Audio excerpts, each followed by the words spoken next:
nga ba siya? Ayoko mag-taxi pa uwi or bumalik sa parking lot ng building ng company ni Dad. Ihatid niya ako. Period. Pagkatapos nitong makapagbayad, bitbit sa isang kamay ang pinamili habang sa isang kamay ay hawak nito ang kamay ko. Para kami magkasintahan sa ginagawa niya eh. Kinikilig pa nga kanina yung mga babae sa store dahil nilalandi ako nito habang naghihintay na makapagbayad ito. Nang may ayos niyang pinamili sa likod ng sasakyan ay agad na kaming umalis. Tinotoo nga nito na sa kondo niya kami pupunta. Para pa nga itong nagmadali na makababa sa takot na tumakas ako. Tapos sinintay niya muna kung makababa. Hinawakan ang kamay ko saka namin tinungo ang likod ng sasakyan. Ano ba? Hindi ako bata na kailangan mo pang hawakan sa kamay. Pero matanda ka na. Nakapag binitawan ay pakiramdam ko yung mabilis na tatakbo palayo sa akin. Gawain din naman yun ng mga bata. Nang makuha nito gamit ang isang kamay ang lahat ng pinamili, ay iginiyanan niya ako sa elevator. Napapahirap na lang ako sa pagiging possessive niya, pero siguro kung sa iba nangyari ito ay nag-freak out na. Pero kilala ko naman ito kaya walang problema sa akin iyon. Kailangan ko nga lang na magpanggap na kunwari nagsusungit dito at napipilitan. Nakarating kami sa condo unit niya. Saka lang nito binitawan ng kamay ko na makapasok kami sa loob. Dumiretso siya sa kitchen habang ako naman ay napaupo sa couch niya. Pagod na agad kong hinubad ang suot na heels sa kamarahang minasahe ang paang medyo masakit. Nang lumabas ito galing sa kusina inabutan ako nito sa ganoong akto. Napasimangot ako nang lumuhod ito sa tapat ko at tinawakan ng paa ko. Hey! Ganito ako maligaw. Pagsasilbihan ko ang babaeng gusto ko. Sincere naman ito sa tinuran niya. Nagawa mo na ba ito dati? Agad na tumikwas ang kilay at nagdududang tinitigan ko ito. Marahan din itong minasahe ang binti ko na ikinadaing ko. Masakit kasi iyon lalo't maghapon din namang suot. Hindi. Ngayon pa lang pala. Ikaw pa lang naman ang nililigawan ko. Sagot nito. Hindi kita inaalaw na maligaw sa akin. No, naisip ko kahit hindi mo na ako iaalaw ko ng sarili ko. Hey, mali yan. Nakasimangot na ani ko rito. Walang mali kasi tunay naman ang nararamdaman ko sa'yo. Nakangising nito sa akin na ginawaan ng pa ako sa marahan nitong masahe. Nung okay na ay maingat ito ipinatong iyon sa heels. Tapos agad itong umalis. Pagbalik ay may bitbit na itong tsinelas na pambabae. Kay Bianca ito. Mabilis na nito na waring dumedepensa agad samantalang wala naman akong violent reaction. Isinuot nito iyon sa paa ko tapos tumayo na siya. Agad tuloy ako napatingala rito. Magluluto muna ako babe. Parang natural na natural talaga sa lalaki. Komportable. Paano na lang kaya kapag nalaman ito ng lolo niya? Ano kaya magiging reaksyon niya kapag inutusan na siyang layuan ako? Naiwan ako sa sala ng kondo nito. Napansin ko ang isang album na nasa ilalim ng center table. Agad kong kinuha iyon. Nang buklatin ko'y napag-alaman kong album iyon ni Bianca at Rafael. Mga bata pa sila. May mga cute na sticker pang nakadikit. Napakagatlabi ako nang mapagmasdan ko ang unang larawan ni Rafael. Kamukhang kamukha ni Anshil ang batang larawan ni Rafael. Sobrang lakas ng dugo ng lalaki. Wala man lang kasing kahit na konting nakuha sa akin, lahat kay Rafael. Napabungis-ngis ako sa ilang larawan. May isa pang larawan na natawa ako. Larawan ni Rafael noong binatilyo siya. Mariing nakapikit ito habang natatakpan ang tiyan hanggang ibaba ng white na tela. May nakasulat pa roon sa larawan na Tuli Day. That's the proof na tuli ako. Uunahan na kita. Naibato ko patungo sa TV ang hawak na album dahil sa gulat. Mabuti na lang hindi tumama. Bakit nanggugulat ka? Napairap na ani ko rito. Sorry babe. Gusto mo bang sa kusina mo na? Panoorin mo ako kung gaano kahat magluto. Nakapagpalit na ito tapos inabot niya sa akin ang isang white t-shirt at boxer shorts. Magpalit ka muna para komportable ka. Nag-atubili man ay tinanggap ko pa rin iyon. Nang ituro nito ang silid ay kumilos na ako patungo roon. Inilak ko ang pinto, sunod ay tinungo ko ang banyo at doon ako nagbihis. Itinupi ko ng maayos ang pinagubaran ko para magamit pampalit later kapag pauwi na ako. Itinali ko na rin ang buhok ko saka ako nagtungo sa kusina. Inabutan ko ito naghihiwa ng sibuyas. Bumagsak agad sa tiyan nito ang tingin ko. Nakaboxer lang ang lalaki tapos walang pang itaas. Nakalantad ang abs nito. Nagiwas ako ng tingin tapos kunwari ginagala ang tingin sa kabuuan ng kitchen. By the way, nag-aaral na ba sa psych? Tanong nito sa akin kaya naman ibinalik ko ang tingin dito. Yes. Tipid na ani ko. Kailangan ko maging maingat sa paglalabas ng mga salita tungkol sa mga anak ko. Hindi nito pwedeng malaman na kambal si Anshel at Syke. Baka ma-curious ito at tanungin ako kung nasaan ang isa sa kanila. She's so cute. Sobrang gaan ang loob ko sa kanya. Halatang ang magaan ang loob nito. Nawi kasi nitong sabihin iyon, hindi lang ito basta masiglang nagsasalita. Bakas din sa mata nito ang emosyon nito. Mabait na bata ang anak ko. Sagot ko naman dito. How I wish magkaanak din ako ng katulad ni Syke. Siguro hindi ko na nanaisin pa magtrabaho. Baka maghapon ako makapaglaro sa kanya. Hindi ko alam kung ano ang dapat na isagot. Nanahimik na lang ako. Nang makapagluto ito ng beef steak ay sinet up na agad nito ang table. Bigla ako nagutom sa amoy pa lang ng inihain nito. May wine pang kasama na bagay sa food. Umupo ito sa tabi ko. Kailangan talaga magkatabi? Nakasimangot na tanong ko rito. Yes, babe. Isang plato lang din ang gagamitin natin kasi nasa hugasan lahat ng plato ko rito sa unit. Tapos isang kutsara na lang din ang gagamitin natin para hindi na madagdagan pa ang hugasin. Tumikwas talaga ang kilay ko dahil hindi talaga ako makapaniwala sa kalokohan ng lalaki. Tara, kain na tayo. Hiniyaan ko siya. Total gusto rin naman ang puso ko. Kumain kami. Parang normal lang nga iyon. Nakuha pa ako nito subuan tapos ganun din ang ginawa ko rito. Hindi naman siguro masama na kahit minsan lang ay hayaan ko ang puso ko, di ba? Kahit saglit lang, kahit man lang maging pahinga ko lang sa ilang taong nasasaktan ako. Pangako, saglit na saglit lang. Naubos namin ang wine pati na ang inihain nitong pagkain. Nang matapos ay iniwan ko na siya sa kusina. Nagtungo ako sa sala at umupo roon. Naririnig ko pa itong pakanta-kanta habang naguhugas. After 20 minutes ay tapos na ito at agad na umupo sa tabi ko. 8:05 na. Kailangan ko na umuwi. Paalam ko rito. Dito ka muna.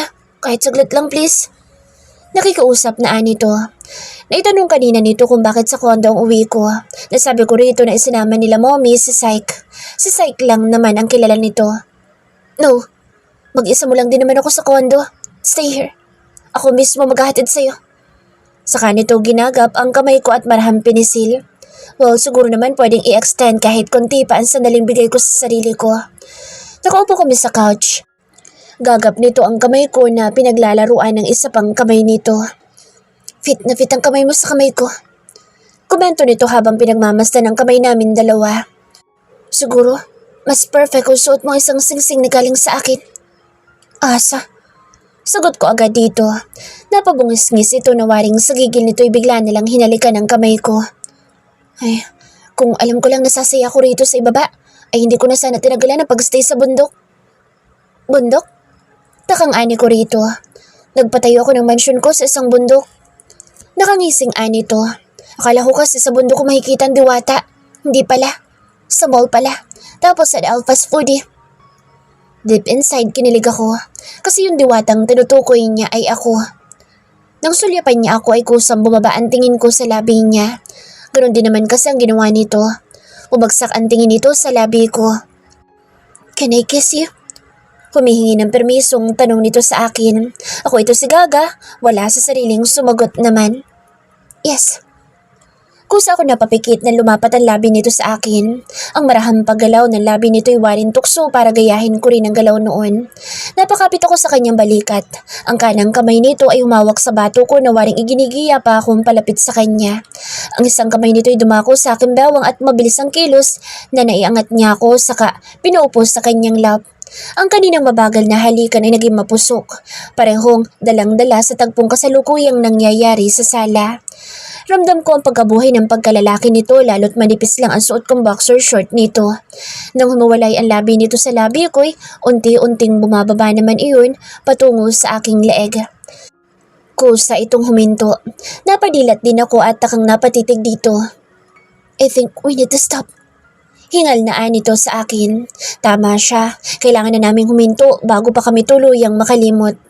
Tinulungan ako nitong makaupo ng maayos sa couch. Saka ito tumayo at bigla na lang na tumakbo patungo sa kwarto nito. Hindi nito naisara ang pinto kaya narinig ko ang mabilis na pagsara ng pinto ng banyo nito. Tumakbo ito sa banyo. Hindi ko na kailangan pang isipin kung ano ang gagawin nito roon. May ideya naman ako. Nagpa siya akong buksan na lang ang TV habang hinihintay ito. 30 minutes bumalik ito. Nakapag-shower na rin at nakapagpalit ng kulay itim na pajama. Habang topless pa rin ito. Bumalik ito sa pwesto niya. Uwi na ako. Seryoso, naani ko rito. Pero nang makaupo siya ay agad niyang kinabig ang bewang ko. Sinong may sabing pwede kang umuwi? Nakangising ani to. Not in a creepy way ha. Mukhang ganito lang talaga itong lalaking ito. Wala sa sex sa bahay niyo. Mag-isa mo lang sa unit mo. Dito ka na lang, magkukwentuhan tayo. Gusto kitang makilala. Hinaplos dito ang buhok ko, saka ito mabilis na humiga at ginawang unan ang hita ko. Ganito ka ba sa mga babaeng dinadala mo rito? Feel na feel mo ang pagiging feeling close? No? Ikaw at si Bianca lang naman na nakarating sa unit ko na ito. Close kami ni Bianca, kaya hindi pwedeng sabihing feeling close kapag nilalambing ko yung maldita na iyon, lalo na kapag tunutopak. Tapos, yung sayo, feeling close na ba ito? Ayos lang din naman. Gusto kong ganito tayo kalapit sa isa't isa. Huwag ka masanay. Wala lang ako sa mood na itulak ka. Nakakapagod din kasang kakulitan mo. That's a lie. Kahit pa maghapon niya akong kulitin, tiyak kong ayos lang iyon sa akin. Sana palagi kang wala sa mood na itulak ako. I want to stay like this. Pakiramdam ko hindi malungkot ang buhay ko. Bakit? Malungkot ba ang buhay mo? Nasa iyo na ang lahat ng mga bagay na pinapangarap lang ng iba. Malungkot ka pa nalagay na yan? Takang tanong ko. Hindi naman batayan para sa akin ang kung ano ang meron ako para maging masaya. Kasi kung sa material na bagay lang kayang-kaya kong kunin kahit ano pa yan. Kaya kong magsumika para lang sa mga bagay na iyan. Pero hindi naman yan ang nagpapasaya sa akin. Hindi mo siguro nabalitaan pero nakidnap ako. Nagising ako na may nabuong alaala sa utak ko na parang pumigil sa akin na ipagpatuloy ko yung buhay ko na nahinto dahil nakomatos ako. Nabuong alaala? Nakidnap kasi ako tapos ilang buwan ako nakomatos. Pagkagising ko may nahanap akong babae. Babae na hindi naman pala nag-e-exist. Para ako nasisiraan ng ulo noon. Tumawa ito. Yung tawa na hindi naman makikitang masaya ito. Yung tawa na peke ang nandoon. Really? Hindi ako matahimik. Nag-decide ako lumayo muna sa syudad. Nakahanap ako ng lugar na nakatulong sa akin para kahit papaano ay makabalik man lang ako sa dating ako. Nakakapagtrabaho na ulit ako. Nakikipagkita na minsan sa mga kaibigan. Naging bukas ulit na makapagkomunikasyon sa kanila. Pero kahit ganoon, hindi pa rin masaya. May kulang pa. Tapos nakita kita sa mall. Bumungis-ngis ito. This time mukha namang totoo iyon. Tapos, nakuha ko nang umiti ulit. Parang nagkakaroon ng energy yung katawan ko. I like you, Ashley. Yun ang sa tingin kong reason bakit muli ako nakatagal dito sa syudad. Marahang naglandas ang kamay ko sa buhok nito. Agad nitong ninamnam ang marahang paghagod ko sa kanyang buhok. Pero yung alaala ng babaeng hindi nag-exist, nandyan pa rin ba? Curious na tanong ko rito. Yes, hindi yun mawala-wala. Amin ito. Isa pang nakakatawa dahil sa babaeng hindi naman nag-exist, ay hindi na ako kumakain ng pork. Why? Kasi iniiyakan niya iyon. Mahal na mahal niya kasi yung baboy na alaga niya. Nung una ko sabihin kay Lolo iyon ay malakas niya akong tinawanan. Alam ni Lolo na favorite ko ang pork kaysa sa chicken or beef. Pero after ko magising at nakarecover ang katawan, ayoko nang kumain ng pork. Gawa-gawa lang ng isip, I know. Hindi nga totoo yung mga alaalang iyon pero noong panahon mag-isa ako, yun lang ang pinanghahawakan ko. Baka kaya hindi ka bukas na makipag-communicate sa iba dahil dyan. Baka naman pinaniniwala mo sa sarili mo na totoo iyon. To the point na hindi mo na napapansin na itinutulak mo na mga tao sa paligid mong palayo sa'yo. Well, noong mga unang taon, nalito-lito ako ay halos isinasarado ko ang sarili sa sarili kong mundo. Nag-imbestiga pa nga ako para lang patunayan na totoong tao yung babaeng iyon. Na nakuha ko magstay sa liblib na lugar pero lahat ng sagot at resulta ng investigation ay pinatunayan lang. Nagawa-gawa nga lang talaga iyon ang isip ko. Okay naman na ako ngayon. Sa tingin ko ngay ikaw ang gumamot sa akin. Bagya itong umikot saka dumapa. Nakaunan pa naman ito sa hita ko. Ngayon ay nakalapat na sa hita ko ang pisngin nito. Ang daliri ko'y marahang humahagod sa likod nito. Napaungol ang lalaki sa ginawa ko pero kung sa iyong huminto nang mapansin ko ang nakatatak sa batok ng lalaki. Naramdaman din ito ang paghinto ko kaya pilit itong lumingon sa akin kahit pa nakadapa siya sa hita ko. Why? Ano ito sa akin? Pinipigil ko lang ang sarili ko na humaguluhol ng iyak sa harap nito. Nagawa ko naman. Grabe ang pagpipigil na ito. Bini-bini? Usal ko sa salitang nakatato sa batok nito. Agad itong umayos ng upo. Yes, yan lang ang natatandaan kong tawag ko sa kanya. Hindi ko maalala ang pangalan niya kaya naman binibini na lang ang pinatato ko. Baliw na ba ako nun? Hindi nga nag-exist pero nakuha ko pang ipatato. Rafael, sunubukan mo bang humingi ng tulong sa doktor? Tanong ko rito. Yes, hindi ko naman pinagkaita ng sarili ko na makamove on sa mga nangyari, sa mga gumugulo sa utak ko. Pero pakiramdam ko ako rin naman ang reason kung bakit hindi ako naging okay noon. Malungkot ang naging ngiti nito. Sa tingin ko'y magiging okay ito once na malaman niya ang totoo pero si Senyor Jesus Macbeth ang dapat gumawa noon. Hindi ko ito dapat na pangunahan. Apo nito si Rafael. Si Senyor Jesus ang nagpalaki kay Rafael at Bianca. Nasa kanyang kamay ang lahat ng karapatan na magsabi ng totoo. Pero kung ititikom na matanda ang bibig niya, hindi ko pa rin pwedeng ibuka ang bibig ko para magsabi ng totoo rito. Ang dami kong dapat na unahing isipin, lalo na syempre ang kambal kong anak. May gusto ko bang panoorin? Pag-iiba nito ng topic, saka siya malawak na ngumiti. Something funny na palabas. Tugon ko na lang dito. Bigla din kasing kaninang nagkaroon ng awkward feeling, kaya tama lang na iniba nito ang usapan. Agad naman itong dinampot ang remote. Naghanap siya ng something funny na palabas. Nang makakita siya ng English movie na comedy, ay bumalik siya sa paghiga sa hita ko. Ginawa niyang unan iyon. Pareho kaming nakontento sa pwesto namin dalawa hanggang sa makatulog siya sa hita ko habang marahan kong hinahagod ang kanyang buhok. Hindi ko nga rin namalayan na nakatulog ako. Nang magasing ako'y nakahiga na ng maayos si Rafael sa couch habang nakapatong ako rito. Kaya siguro napasarap ang tulog ko eh. Nagising nga lang ako dahil sa sounds ng TV. Inabot ko ang remote at pinatay ang TV, saka muling ipinagpatuloy ang pagtulog. Kinabukasan, 5 a.m. nagising ako sa alarm ng phone ko. Nang magangat ako ng tingin ay titig na titig si Rafael sa akin. Good morning, babe. Paos, ang tinig na anito. Ayos lang kaya ito? Magdamag akong nakahiga sa ibabaw niya. Akmang babangon ako nang pumulupot ang bisig niya sa aking bawang. Rafael, sabay ko rito pero hindi ito nagpatinag. Nasunong good morning kiss ko. Naglalambing ang paos nitong tinig.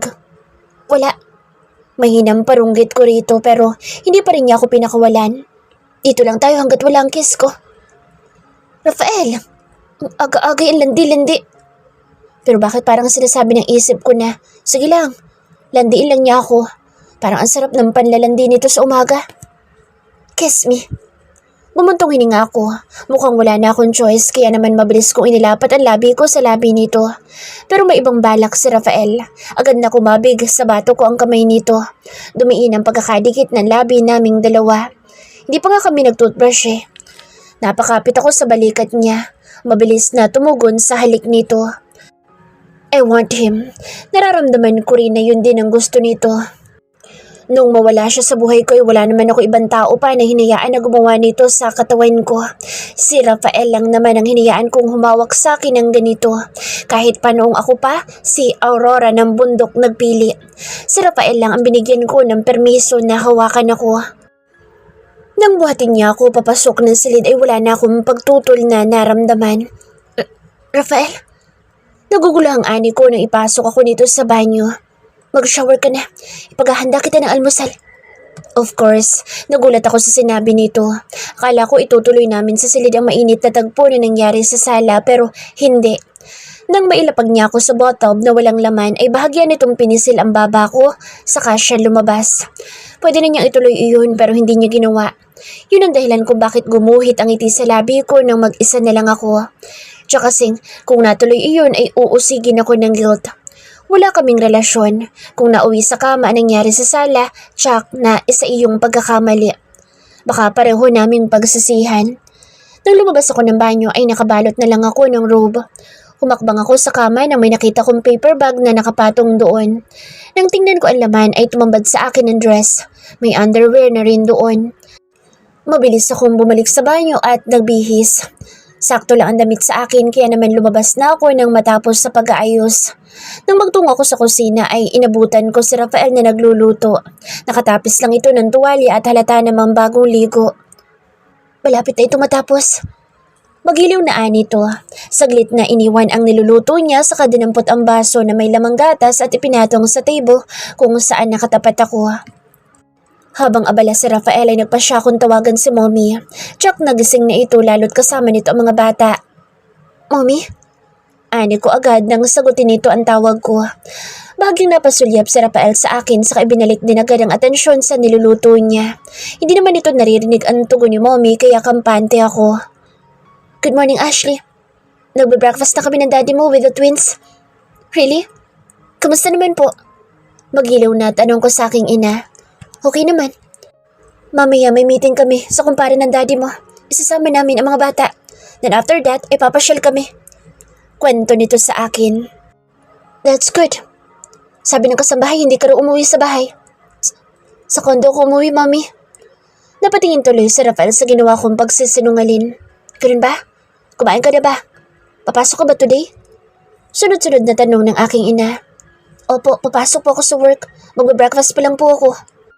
Okay, kailangan ko nang ibaba ito anak para asakasuhin ang 3 kong alaga. Napabungis-ngis ako. Si Syke, Anshil at Daddy ang tinutukoy nito. Sige po, bye. Nakangiti inilapag ko sa table ang phone ko. Sakto naghahain na ang lalaki. Ihahatid muna ba kita sa bahay niyo or sa office? Tanong nito sa akin. Sa office na, meron naman akong pamalit doon. May trabaho din akong hindi natapos. Sagot ko rito. Tumango naman ito. May pasok din ako today pero sa office mo ako magla-lunch. Tapos susunduin kita at ako na maghahatid sa'yo sa bahay niyo. Rafael. Plano ko itong sawayin pero niyuko ako nito at inilapat ang labi niya sa labi ko. Bawal tumanggi, babe. Ay, ang kulit. Gaya nga ng sinabi nito, inihatid niya ako sa office tapos umalis din siya agad. Pagdating ko sa office ay nalinis na yung nabasag na kahon. Abala na rin ang secretary ko nang tawagin ko ito para sa schedule ko. Agad naman itong pumunta. May lunch meeting ka po. No, cancel it. Tiyakin mong wala akong schedule every lunch. Ilipat mo ng oras kung maaari. Striktong ani ko rito. Okay po. Mabilis namang sagot ni Tessa. Pati na yung dinner meeting. Ipasok mo mga schedule ko sa 8 to 11:30 at 1 o'clock to 4 o'clock. After office hours ay tapos na dapat ang schedule ko. Nagtataka ito. Yun ang nababasa ko sa mga tingin nito sa akin pero hindi nagkomento ang tauhan kong si Tessa. Nagpaalam din ito para ayusin ang mga changes sa schedule ko. Nagsimula ako magtrabaho. Isinubsob ko talaga ang oras ko sa tambak na gawain. Isang beses tumawag si Mommy.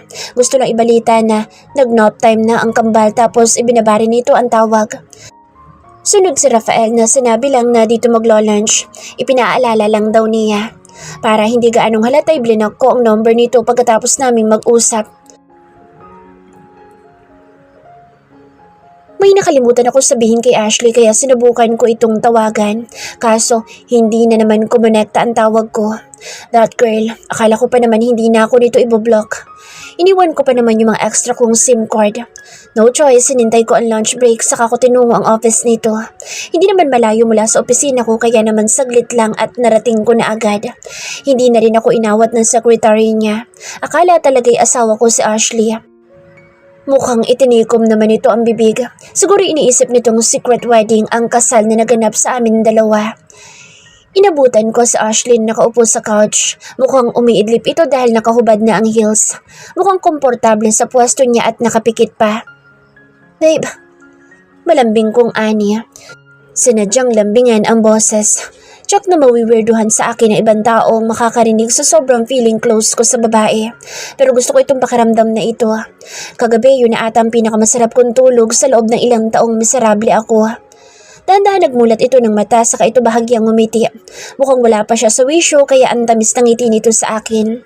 Sinamantala ko naman iyon na mabilis na umupo sa tabi niya at inilapat ang labi sa kanyang labi. I miss you, babe.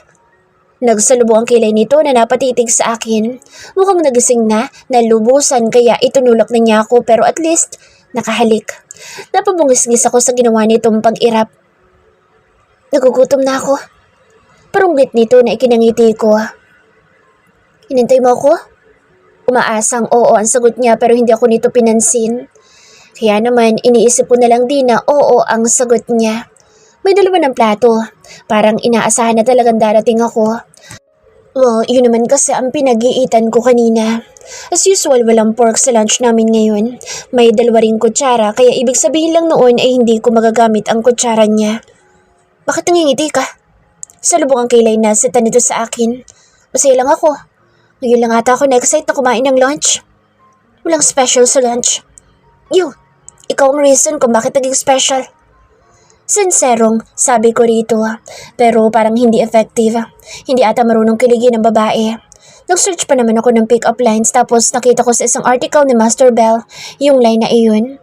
Mukhang kailangan ko pang kabisaduhin ng iba. Baka sakaling isa sa mga iyon ay tumalab dito at kahit papaano man lang, sana'y kiligin ito. Tiyak na pagtatawanan ako ng mga kaibigan ko kapag sinabi ko sa kanila na nagbabasa ako ng mga ganong article. Pero para sa babae, why not? Nagsimula kaming kumain ng walang kibuan. Pero syempre ganado akong kumain dahil masarap ang katabi ko. Yung pagkain pala. Napangisi ako dahil doon. Parang buong pagtitimbi ko na kaninang umaga ang naibigay ko. She's a hot mama. I want to take her pero alam kong nadadala lang ito ng init ng katawan. Gusto ko kung mauulit man iyon ay dahil nagkakaunawaan na kami. Hindi lang dahil pareho kami nag-iinit sa katawan ng isa't isa. Sa kondo ka ba ulit uuwi mamaya? Curious na tanong ko. No, uwi ako sa bahay ng parents ko. Ihatid kita ha? Pero daan ulit muna tayo sa kondo ko. Tinignan ako nito na parang hinuhusgahan na agad ako nito. Kahit hindi na lang pala sa kondo, puntahan na lang natin yung favorite kong tambayan noon. Ayoko. Malapit lang yun, promise. After work, dumating si Rafael at agad akong niyayang umalis na. Iwas pa rin sa mga empleyado ng company na umalis kami at sa pribadong daan kami dumaan. Sasakyan niya ulit ang gamit.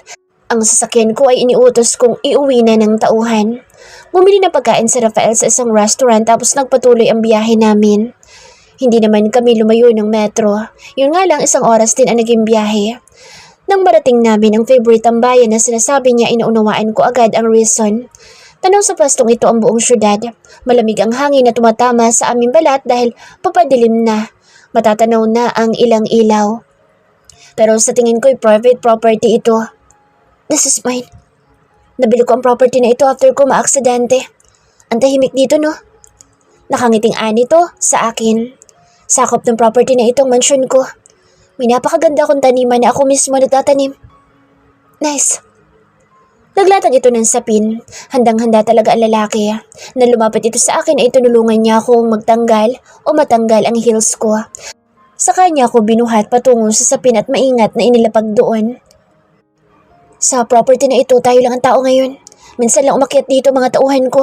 Saka lang kapag binibigyan ko sila ng permiso. Kwento dito. Tumango-tango naman ako. Humiga ito sa tabi ko. Kahit naka-business suit pa ang lalaki ay walang pakaalam. Yumakap ito sa akin habang inunanan ko naman ang braso niya. Napakatahimik kaya naman naramdaman ko na narelax ang katawan ko. Ang marahang paghagod nito sa hita ko na bahagyang nalihis ng skirt ay nagbibigay din ng kakaibang pakiramdam. Touch me. Mahinang bulong ko rito. Alam kong na-shock ito sa sinabi ko pero yun ang gusto ko sa mga oras na ito. Nababaliw na nga talaga ako. Kaninang umaga lang ay sang-ayon ang isip ko na buti na lang walang nangyari na higit pa sa tagpo sa sala ng kondo nito. Ngayon ako pa talaga nagbigay ng paanyaya. Pero gusto kong madama si Rafael. Marupok? Mahina? Siguro nga. Kasi ganoon talaga ako sa lalaking ito.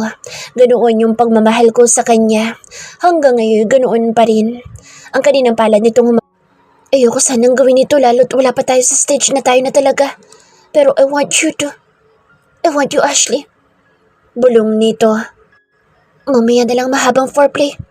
I want to take you now. Kusa ako napatango. Gusto ko siyang maramdaman sa loob ko. Ilang taon ding nangulila ako rito. Hindi ko na alam kung ano pa ang tama. Sa mga oras na ito ay yung gusto ko lang nasa isip ko. Gusto kong angkinin ako nito. Yung tulad ng dati. Yung masarap nitong pagpaparusa. Ang tanging hinubad lang nito ay ang skirt at ang underwear ko. Nanatili ang damit ko pang itaas. Matapos ang mainit na sandali sa pagitan namin ay humiga ito sa tabi ko. Hindi pa nga niya inayos ang damit namin dalawa. Hingal na yumakap ito sa akin. Ang labi ay inilapat nito sa aking leeg. Kapwa pa hinihingal. Sa bahay ka nalang magstay. Bulong nito sa akin para akong walang lakas na tutulan ito. Waring iniisip na lang nitong oo ang sagot ko. Ilang saglit pa ibinalik nito sa dating ayos ang suot ko. Tapos inayos na rin niya ang sarili niya. Saka ako binuhat patungo sa sasakyan. Kuya, ikaw na muna bahala sa office. Hindi ako makakapasok bukas. Paalam ko sa kapatid. Uy, takang tanong ni Kuya H sa akin. Sa totoo lang ay ayos lang naman na hindi pumasok. After all, nakalib naman kasi talaga ako. Kuya, hindi ko alam kung anong idadahilan dito. Bigla ako nakaramdam din ng hiya. Busy kasi ang kapatid ko at alam ko naman iyon. It's fine, huwag mo na sagutin. Hindi mo rin kailangan na mag-explain. Ako na bahala sa office. Dito go na at magpapatulog pa ako ng mga batang mahukulit. Napabungis-ngis ako sa sinabi ni Kuya at nagpaalam na rito. Saka ko initsa patungo sa bedside table ang cellphone ko. Naghihintay sa malaking pabilog na kama ang lalaki walang kahit na anong saplot. Nakasandal ito sa headboard ng kama. Ang comforter ay nasa paanan nito. Hindi man lang nag-abalang hilahin pataas para matakpan ang kanyang pagkalalaki.